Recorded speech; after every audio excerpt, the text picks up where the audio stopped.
Today on Timber and Torque, we are going to be working on Gertrude. This is my F250 HD. It's got a 7.3 diesel, and I have acquired her, and she needs to have all of her fluids changed. We've done most of the work, but today is a differential. It's one of the last things before I take and get the mechanic to look over all my work to see the mistakes I've made. So we're going to use numerous parts. There's not that many. It's a pretty easy process. There's not many parts not many tools that you really need. Of course, we need our gear oil, which goes inside. There's a different one for the front and the back.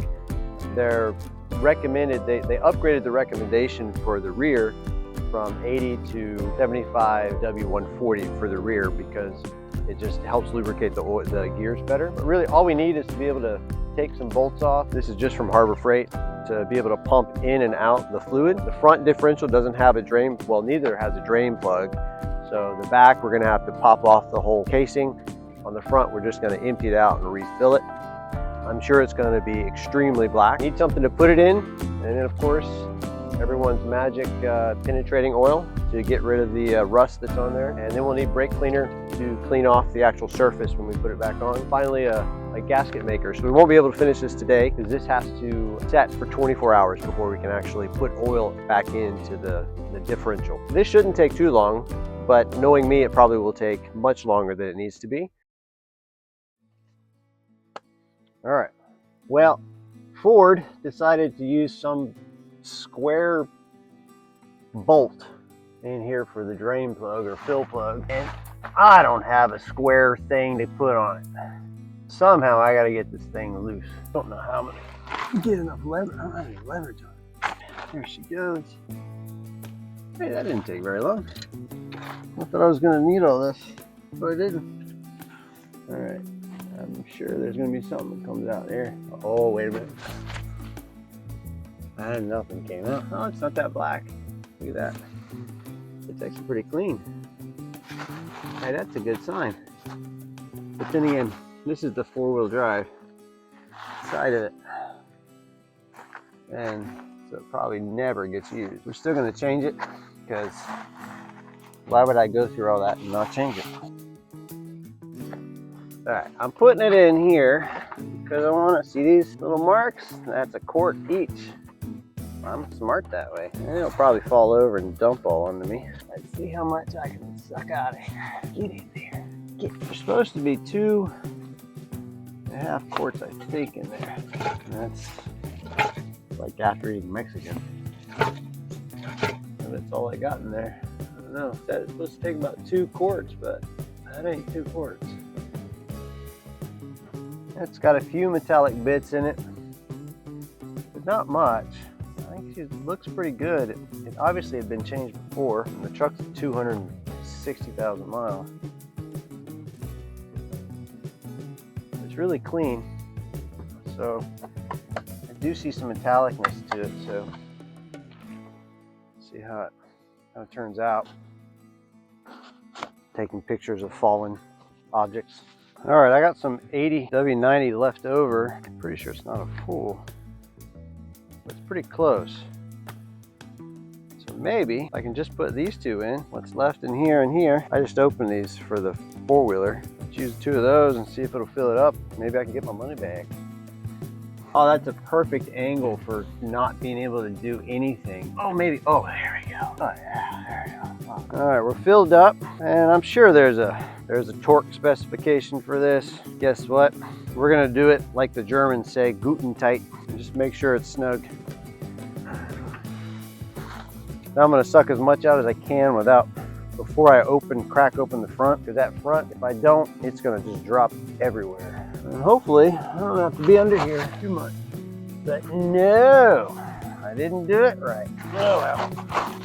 Ooh, pretty black. Yep. All right, let's get this underneath. This catches it. It's leaking quite a bit. It's like it's been overfilled. You can see on the bottom here, that's the magnet. And you want to hang that off, put it back in. Quite a bit of sludge on there though. As the gears grind, they grind off obviously the metal. Pretty dark. Get my finger in there. See how dark it is. It's not bad though. Actually, it's a lot worse. It's actually not too bad. If we lived up north in the salt and this truck came from there, it would be a little worse. We got the tag on it though from the maker.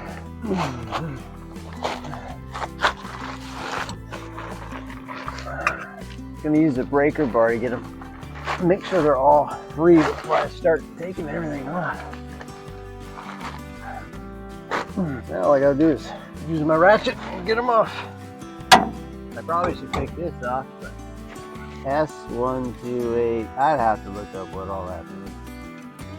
Let's see what numbers. So I looked up to make sure it was not a limited slip differential.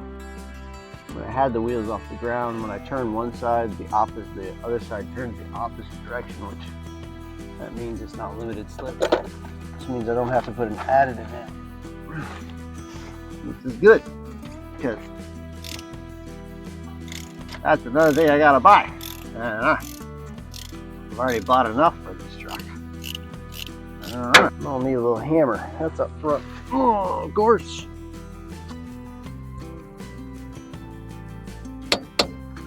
There we go. Here a little bit. Where's that other skinny one? There's. Which one? This one? This one? Bolt. Oh! Yeah, forgot about that one. It ain't gonna come off without that one off. Yeah, that's out the hole at the back. That's the drain plug there.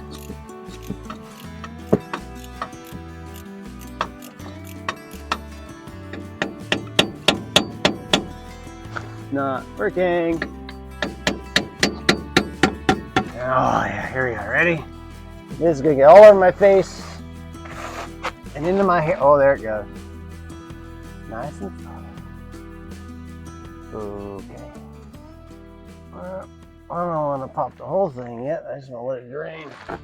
If I get this side. Open up. Yeah, it's pretty dark. We'll inspect the inside. Here we go. Oh, yeah. Funny, I don't see it around the holes. Normally you put gasket maker around the holes to prevent leakage, but see how dirty it is down in here? I don't have a lot of brake fluid left, which I don't want to use it as much as I use it sparingly. See how dirty it is in there? We got all the grime out for the most part. Now I got to go down below and clean off the mating surface. After I clean the mating surface, I'm going to put this on, a bead of it all the way around, and we can put it back into place, and it has to sit overnight before we can fill her up, and then we're done. I think it looks pretty thick. Yeah? Yeah, put it on there. How about the bottom? Is the bottom thick enough, do you think? Yeah.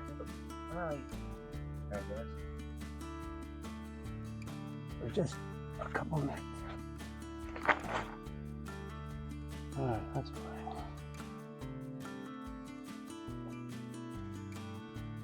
Huh, okay. All right, so we've waited 24 hours and the gasket, I don't know if you can see it, probably can see the gray here. Gasket has sealed, and so now it's time to put the fluid in. And we can take it for a test drive and be done with this project. The thing is if I go too fast, it'll squirt out. All right, so see how it's starting to drip? See that? You know it's full when it's dripping. I'm gonna let it drip just a little bit because I filled it a little bit too much. The hose itself is stopping it from coming out. I'm gonna let it drip just a hair onto my beautiful grass, and then should be good to go. All right, well that about wraps it up for changing the differentials. You don't need a shop. You don't need a bunch of fancy equipment. All you gotta do is take some bolts out and fill it up. It takes a little bit of time, but it's worth doing to save your transmission or your differentials. And I think we're about done with Gertrude. We're gonna now take her for a test drive and make sure everything's working.